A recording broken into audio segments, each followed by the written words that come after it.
In today's video, I am going to teach you how to add Klaviyo landing page to Shopify store.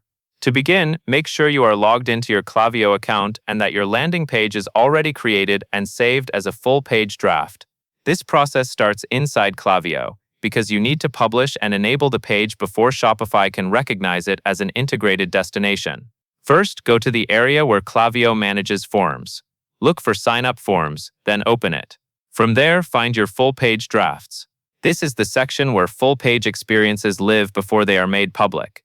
Take a moment to confirm you are opening the correct draft, especially if you have multiple versions. Selecting the right draft now helps you avoid publishing the wrong page. Once your full-page draft is open, you will be taken into the editor. In the editor, click Publish.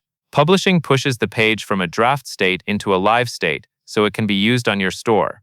If you have made recent changes, publishing is what ensures those updates become active. After you click Publish, you should see a confirmation message that says the page was published successfully. This appears as a modal window on top of the editor. In that modal, click Enable. This is an important detail because publishing alone may not finish the connection process. Enabling confirms that the published page is active and ready to be used as part of your website setup. Next, you will be asked to choose how you want to connect the landing page to your site. Select the option that says Integrate with your website platform. Then open the drop-down and choose Shopify. This tells Klaviyo that your landing page should be configured for a Shopify store environment, which helps ensure the integration settings match Shopify correctly. At this point, you have published the landing page, enabled it, and selected Shopify as your platform integration.